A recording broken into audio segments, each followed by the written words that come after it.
symbolized the process of death to the ancients. It was the death of the sun. And by December 22nd, the sun's demise was fully realized, makes it to its lowest point in the sky. Here a curious thing occurs. The sun stops moving south, at least perceivably, for 3 days. And during this 3-day pause, the sun resides in the vicinity of the Southern Cross, or Crux, constellation. And after this time, on December 25th, the sun moves 1 degree, this time north, foreshadowing longer days, warmth, and spring. And thus it was said, the sun died on the cross, was dead for 3 days, only to be resurrected or born again.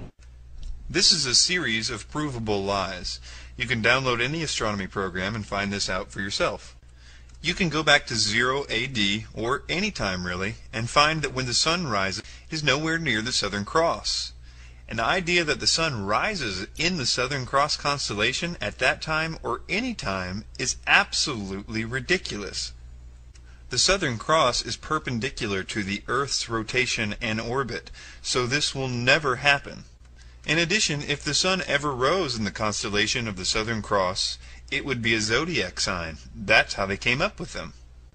And there's a few more problems. I'll read now from a website called Preventing Truth Decay.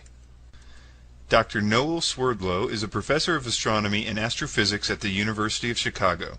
Dr. Swerdlow specialized in the study of the practice of astronomy in antiquity through the 17th century. Dr. Swerdlow writes the following. The stars of the Southern Cross are just visible above the southern horizon in Alexandria and in Jerusalem in antiquity, although I don't think it is visible there now. The constellation was, however, not recognized in antiquity. Why wasn't the Southern Cross constellation recognized in antiquity? Dr. Swerdlow explains. That crux, the Southern Cross, was not recognized as a separate constellation in antiquity, probably because, as seen from the Mediterranean, it is low on the southern horizon, and is surrounded on all 3 sides by the stars of Centaurus, which is a large, prominent constellation. And the 4 bright stars of the crux are included as the stars of Centaurus. So its recognition had to wait until the southern voyages of the 16th century. I would also like to point out that it was the Romans that invented crucifixion. So if the ancients were pointing to a cross in the sky as some sort of symbol of death, it suggests they somehow were anticipating the Roman invention that would happen much, much later.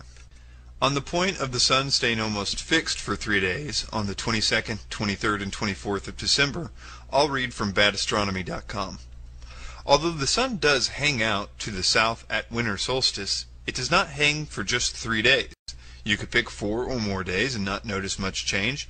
However, if 3 days was preferred for some reason, then it wouldn't be the days they claim, 22nd, 23rd, and 24th. Since the solstice is on the 22nd at 6 a.m., then it would be the 21st, 22nd, and 23rd as the most southern 3 days. This is a good opportunity to try to explain what's going on here, because if you understand the concept I'm about to say, then a lot of this is going to all of a sudden make sense to you. First, you have to understand that sun worship has been around for a long time, but usually it's not exactly them worshiping the sun, but something that the sun represents. Now, you have to understand that those people took over Christianity 400 years after trying to completely destroy it. Rome, all of a sudden, had a change of heart, and then became Christianity, or rather, this monster that said that they were Christianity. And they chose a date for the birthday of Jesus. And the date that they chose was chosen because of its connection to the sun. They did other things too. This is also when you start to find depictions of Jesus with halos and other obvious references to the zodiac and sun worship. You have to understand that this stuff doesn't prove that Jesus was a sun god. It only proves that sun worshippers were paying artists to depict Jesus more to their liking. There's a lot more to talk about this astrotheology, but we'll save that for other parts. But I do want to say this. There's not a clear definition. I know that Acharya S. on a recent movie has alluded to the fact that the reason that there's no Wikipedia entry for astrotheology is because of censorship, because it's somehow The theology no one wants you to know about. Well, I'll suggest that the reason that there's no Wikipedia entry is because there's no information on it. I would think that the Wikipedia entry would go something like this. Astrotheology is a term that Jordan Maxwell came up with out of absolutely nowhere, and Michael Tsarian started selling books and DVDs and $75 I Love Astrotheology t-shirts. I'll leave you with this. The main cheerleaders for astrotheology always tell us to do our homework. Yet, they're telling us lies that could only work if we're completely ignorant to the facts. So I just wanted to point out that this can all be stopped by us becoming more informed. Stop being walked all over by the mystery schools and told what to think and told who to hate. It's not up to them to tell you who to hate. They're using 2-bit, half-assed lies to do so. Stand up and say you're not going to take this anymore. In the age section of the film, they claim that it is the astrological age that is referenced throughout the New Testament. They also mention Taurus as the age of the bull. They cite the Old Testament story about the ancient Israelites making a golden calf in Exodus 32 to support this assertion, that the Israelites were somehow associated with the age of Taurus. He says, quote, "The golden bull was really Taurus the bull, and Moses represents the new age of Aries, the ram. Jesus ushered in the age of Pisces, or the age of two fish," unquote. Then Aquarius with Luke 22 verse 10. They spend 5 long minutes on this, going through the Bible verses and giving their theory and inducting people into the New Age movement, explaining how supposedly Aquarius is in the Bible as being an age and the Jesus fish supposedly representing Pisces. Zeitgeist is fast to explain that, quote, "and ancient societies were very aware of this," unquote. They make sure to say that because their whole theory and that whole 5 minutes hinges on the idea that the ancients acknowledged the astronomical concept they refer to. If it turns out that this age concept is a modern concept, their whole theory falls apart, and that whole 5 minutes was a big waste of time. As Dr. Noel Swerdlow, the professor of astronomy and astrophysics at the University of Chicago, and who received the MacArthur Foundation Fellowship, often referred to as the Genius Grant, remarks, quote, "The modern ideas about the age of Pisces or the age of Aquarius are based upon the location of the vernal equinox in the regions of the stars of those constellations. But the regions, the borders between, those constellations are a completely modern convention of the International Astronomical Union for the purpose of mapping and never had any astrological significance. I hope this is helpful, although in truth what this woman is claiming is so wacky that it is hardly worth answering. So when this woman says that the Christian fish was a symbol of the coming age of Pisces, she is saying something that no one would have thought of in antiquity. To name another anachronism that appears to underline her interpretation, the borders of constellations between, say, Aries, Pisces, and Aquarius are modern conventions of the International Astronomical Union, and there is nothing ancient about them. Ancient astrologers did not use Norton's star atlas or anything else that drew arbitrary lines between sidereal constellations. The location of the equinox among one or another zodiacal constellation as the so-called age of Aquarius or age of Pisces is something of concern to modern astrology, but is never mentioned as significant in ancient astrology. It is simply anachronistic to believe that what is important to 20th century astrology was of importance to ancient astrology, unquote. This means Zeitgeist's argumentation regarding the various astrological ages is irrelevant. In other words, the ancient Christ conspirators could not have recognized the 12 celestial sections in order to incorporate them into a Christian myth and announce the ushering in of the age of Pisces, because the division into the celestial sections did not occur until a meeting of the International Astronomical Union in the 20th century. In regard to the Jesus fish, former professional astrologer for 8 years, Marcia Montenegro states, quote, "The fish was an early symbol of Christ because the Greek word based on the initials of Jesus Christ, Son of God, Savior, spelled fish." And last, Zeitgeist claims that Jesus' birth date is at the start of this age. However, again, the New Testament writers do not indicate the date of Jesus' birth. They next mention the supposed plagiarized story of Moses. They say, quote, "This baby in a basket story was lifted directly from the myth of Sargon of Akkad of around 2250 BC, unquote. Well, there are similarities, but dating is the major factor. Is it true that the Sargon story was dated from 2250 BC? Again, dating is the serious issue. The Moses story dates to 1400 BC. A few critics would say it's earlier. But on the other hand, the Sargon story lacks any obvious grammatical, lexicographical, or philological features that would allow precise dating. The initial date range is anywhere between 2039 to 627 BC, not 2250 BC as Zeitgeist claims.